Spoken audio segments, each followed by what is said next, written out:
പരമകാരുണികനും കരുണാവാരിധിയുമായ പടച്ചവൻ്റെ നാമത്തിൽ നിർവഹിച്ചതായി ഞാൻ സന്തോഷത്തോടുകൂടി അറിയിക്കുകയാണ്.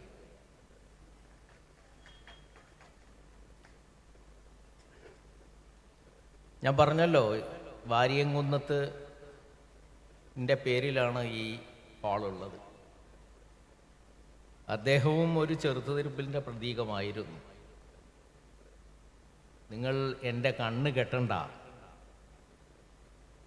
എന്നെ പിറകോട്ട് തിരിച്ച് നിർത്തണ്ട, നിങ്ങൾ നിറയൊഴിക്കുന്നത് എനിക്ക് കാണണം എന്ന് വിളിച്ചു പറഞ്ഞ വാരിയംകുന്നത്ത്. അദ്ദേഹത്തിൻ്റെ നാമധേയത്തിലുള്ള ഹാളിലല്ലാതെ ഈ പരിപാടി നമ്മൾ എവിടെയാ സംഘടിപ്പിക്കുക?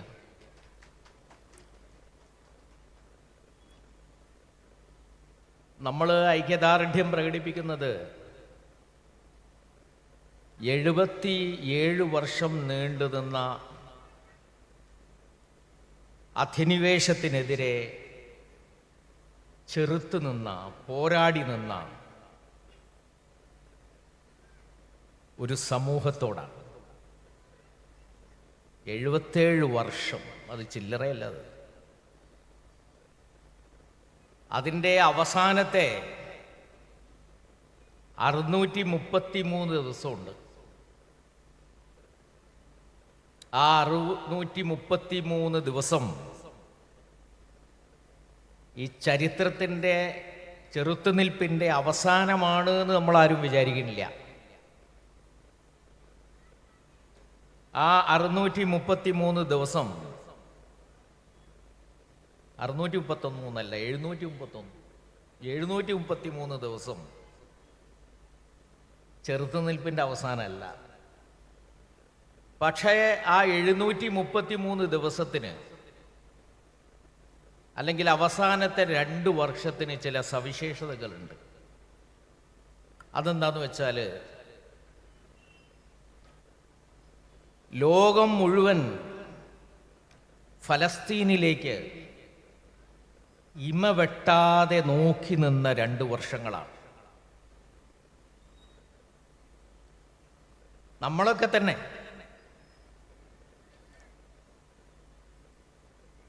ഏത് സോഷ്യൽ മീഡിയ തുറന്നാലും, ഏത് പത്രമെടുത്താലും, ഏത് TV കാണാൻ തീരുമാനിച്ചാലും ആദ്യം കണ്ണും ചെവിയും കൂർപ്പിച്ച് നോക്കുന്നത്, കേൾക്കുന്നത് ഫലസ്തീനെ കുറിച്ചായിരുന്നു. നമ്മൾ മാത്രമല്ല, ലോകം മുഴുവൻ അങ്ങനെ നോക്കി എന്നുള്ളതാണ്. അപ്പോൾ ലോകം ഇമവെട്ടാതെ ഫലസ്തീനിലേക്ക് തന്നെ നോക്കിയിരുന്ന 2 വർഷങ്ങളാണ് കഴിഞ്ഞു പോയത്. ഈ 2 വർഷങ്ങൾക്ക് ഒരുപാട് പ്രത്യേകതകളുണ്ട്. ഈ 2 വർഷങ്ങളിൽ ഇസ്രായേലിൻ്റെ ഒരുപാട് അഹന്തകൾ പൊലിഞ്ഞു പോയിട്ടുണ്ട്. ഞങ്ങൾ വലിയ ചാരക്കണ്ണുകളുള്ളവരാണ്.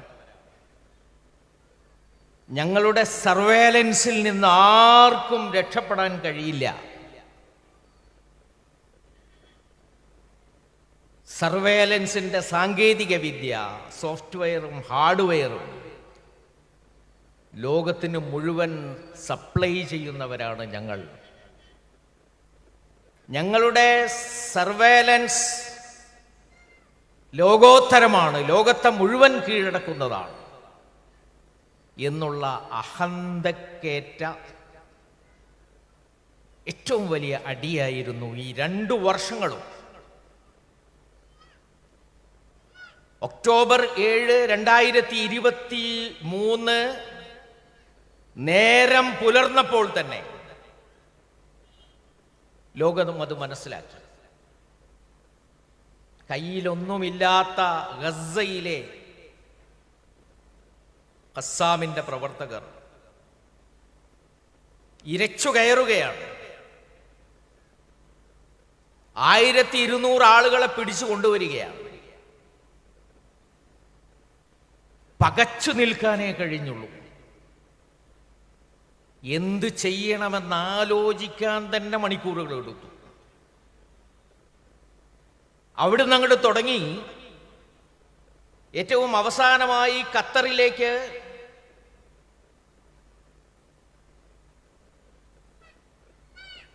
സംഭാഷണത്തിൽ നിന്ന് വിളിച്ചു എന്ന് പറഞ്ഞുകൊണ്ട് വിളിച്ചു കൊണ്ടുവന്നു ആളുകളെ. എന്നിട്ട് അവർക്ക് മേൽ ബോംബിട്ടു. പക്ഷെ ബോംബിട്ട് നോക്കുമ്പോ സംഭാഷണത്തിന് വന്നിരുന്ന ആളുകള് അവരുടെ മൊബൈൽ വെച്ച ബിൽഡിങ്ങിലേക്കാണ് ബോംബിട്ടത്.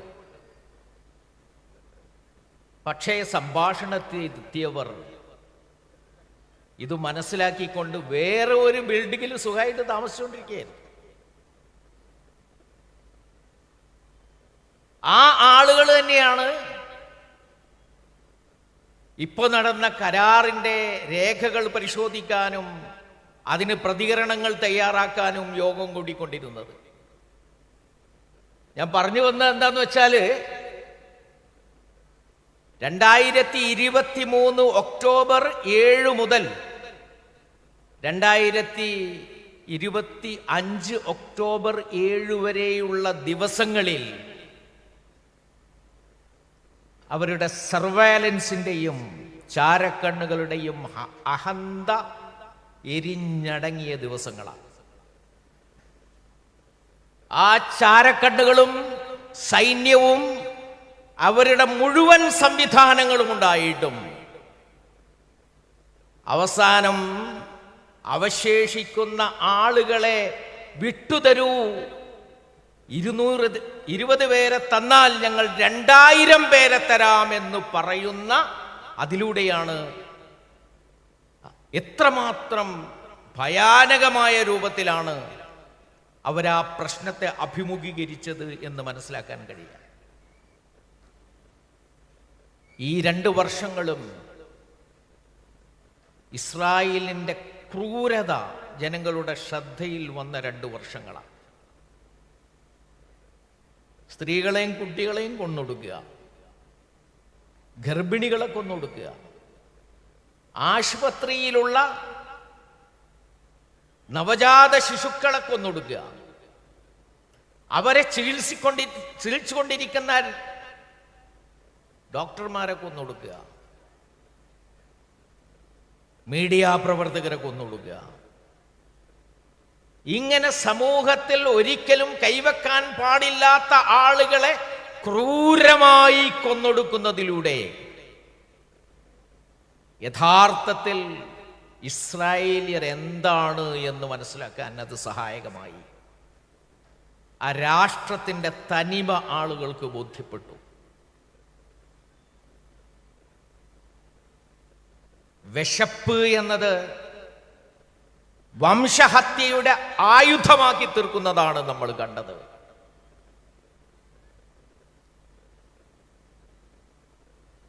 ഒരു ഭാഗത്ത് ഇസ്രായേലിൻ്റെ അർത്ഥശൂന്യത, മറുഭാഗത്ത് ഇസ്രായേലിൻ്റെ ക്രൂരത. ഇത് രണ്ടും ജനങ്ങൾക്ക് ബോധ്യപ്പെട്ട 2 വർഷങ്ങളായി. അതേ അവസരത്തിൽ ഇപ്പുറത്ത് ചെറുത്തുനിൽപ്പിന്റെ നിശ്ചയദാർഢ്യം എന്താണെന്ന് ഏറ്റവും വലിയ ഒരു പാഠപുസ്തകമായി രൂപപ്പെടുകയായിരുന്നു ഗസയിലെ ചെറുത്തുനിൽപ്പ് പോരാളികളിലൂടെ. എന്തൊരു ഐക്യമാണ്, എന്തൊരു ദൃഢതയാണ്, എന്തൊരു വിശ്വാസമാണ്.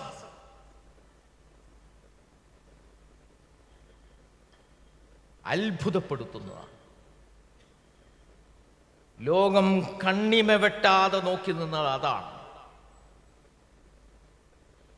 ചില ആളുകൾ കുട്ടികളുടെ കരച്ചിൽ കണ്ട് കരഞ്ഞു പോയിട്ടുണ്ടാകാം. ചില ആളുകൾ സ്ത്രീകളുടെ ദുഃഖം എമ്പതി കാരണം കടിച്ചിറക്കിയിട്ടുണ്ടാകാം. പക്ഷേ നോക്കിയ പലരും അതല്ല നോക്കിയത്. ആ സമൂഹത്തിൻ്റെ നിശ്ചയദാർഢ്യമാണ്. ജന്മഭൂമിക്ക് വേണ്ടി, പിറന്ന മണ്ണിനു വേണ്ടി, സ്വാതന്ത്ര്യത്തിന് വേണ്ടി ഒരു ജനതയ്ക്ക് ഏതറ്റം വരെ പോകാം എന്ന ചോദ്യത്തിൻ്റെ ഏറ്റവും ഉചിതമായ മറുപടിയാണ് ഗസയിൽ നിന്ന് നമ്മൾ കണ്ടത്. പോരാട്ടങ്ങളുടെ കരുത്തു മാത്രമല്ല അവരുടെ കയ്യിൽ, അവസാനമായി ഒരു കരുത്തുകൂടി അവർ ബോധ്യപ്പെടുത്തി: ഞങ്ങൾക്ക് പോരാടാൻ അറിയാം, അതുപോലെ ഞങ്ങൾക്ക് മേശയ്ക്ക് ചുറ്റുമിരുന്ന് വർത്തമാനം പറയാനറിയാം. നിങ്ങൾ സമാധാനത്തിന് വേണ്ടി വാദിക്കുന്നുവെങ്കിൽ നിങ്ങളോടൊപ്പം കൂടാൻ, സമാധാനത്തിന്റെ ചർച്ചയിൽ വന്നിരിക്കാൻ, ഞങ്ങൾക്ക് പറയാനുള്ളത് പ്രകോപനമേതുമില്ലാതെ പറയാൻ, ടാർജറ്റ് തെറ്റിപ്പോകാതെ, വികാരത്തിന് അധീനപ്പെടാതെ സംസാരിക്കാനുള്ള നേതൃത്വം ഞങ്ങൾക്കുണ്ട് എന്ന കാര്യവും കൂടി അവസാനമായി പോരാളികൾ ബോധ്യപ്പെടുത്തുകയാണ് ചെയ്തത്. ഇതൊരു വലിയ കാര്യമാണ്. പോരാട്ടം ശക്തിപ്പെടുമ്പോ, കൺമുന്നിൽ ആളുകൾ മരിച്ചു വീഴുമ്പോ, താൻ ജനിച്ച വീടും പഠിച്ച മദ്രസയും സ്കൂളും തന്നെ ചികിത്സിച്ച ആശുപത്രിയും തകർന്ന് തരിപ്പണമാകുമ്പോ സമാധാനം അവിടെ നിൽക്കട്ടെ, മരിച്ചിട്ട് തന്നെ കാര്യം എന്ന് വിചാരിക്കുന്നതിന് പകരം,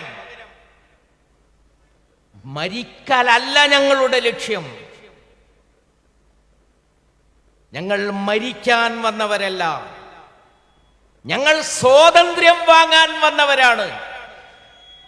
ആ സ്വാതന്ത്ര്യത്തിന്റെ മാർഗത്തിൽ ഒരടി മുന്നോട്ട് വെക്കാൻ കഴിയുമെങ്കിൽ ആ അടി ഞങ്ങൾക്ക് വെക്കാൻ കഴിയും എന്ന് ബോധ്യപ്പെടുത്തുന്ന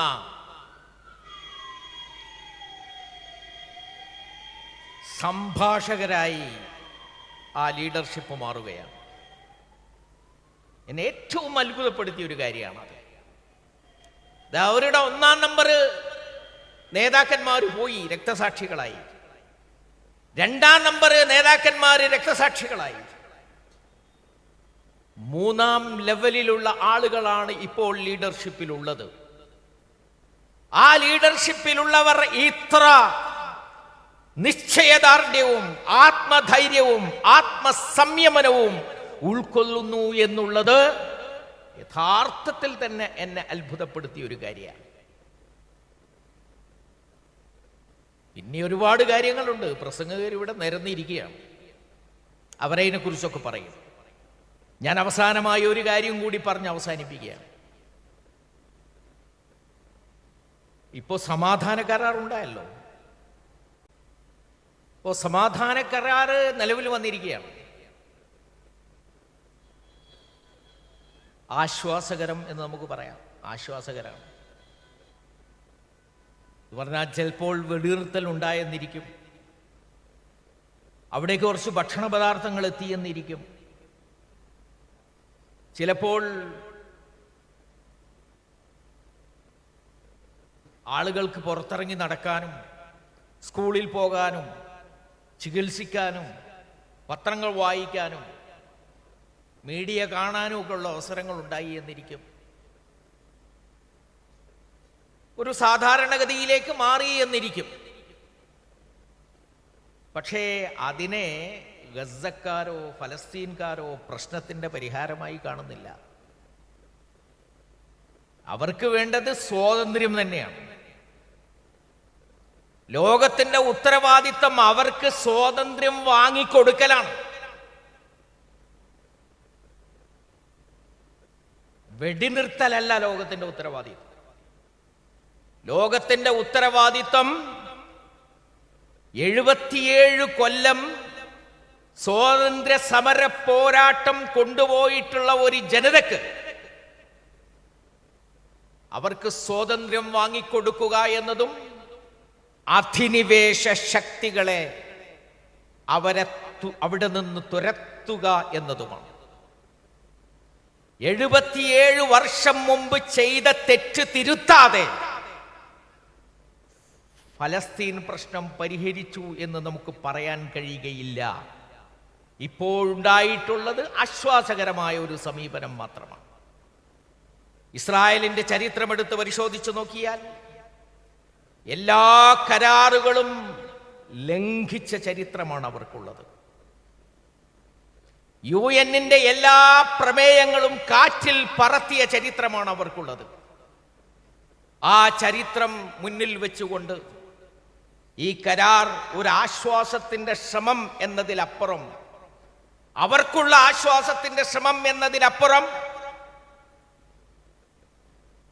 ദീർഘകാലാടിസ്ഥാനത്തിലുള്ള ഒരു ശ്രമമായി അത് മാറും എന്ന് തോന്നുന്നില്ല. തോന്നട്ടെ എന്ന് നമുക്ക് ആഗ്രഹിക്കാം, ആകട്ടെ എന്ന് നമുക്ക് ആഗ്രഹിക്കാം, അതിനുവേണ്ടി പ്രാർത്ഥിക്കാം.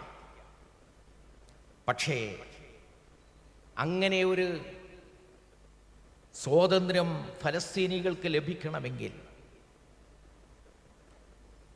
ഈ 77 കൊല്ലം പൊതുവിലും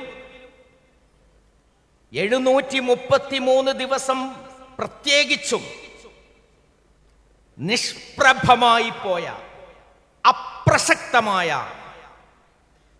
ലോകവേദികൾ പിരിച്ചുവിടേണ്ടതായിട്ട് വരും.